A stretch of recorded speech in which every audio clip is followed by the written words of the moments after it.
Hey guys, in this video I'm going to show you how to check the battery life on BYD Yuan Plus Atto 3. If you find this video helpful, please consider to like this video and subscribe to my channel. In saying that, let's just jump straight into the video. Alright, so in order to check the battery life and health of your BYD Yuan Plus, also known as Atto 3, you can utilize the vehicle's infotainment system. So to do this, we want to access the touchscreen display. So turn on your vehicle and navigate to the central touchscreen display. And then we need to navigate to the vehicle information. So select the vehicle information menu, typically found on the main screen. Then we need to select battery status. So within the vehicle's information menu, choose the battery status option.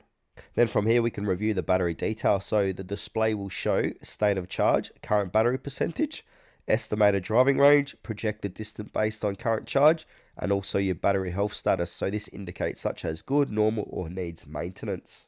So please note that these menu layouts may vary between models, and if you have difficulty locating these options, refer to your vehicle's owner manual or contact your BYD customer support for extra service or assistance.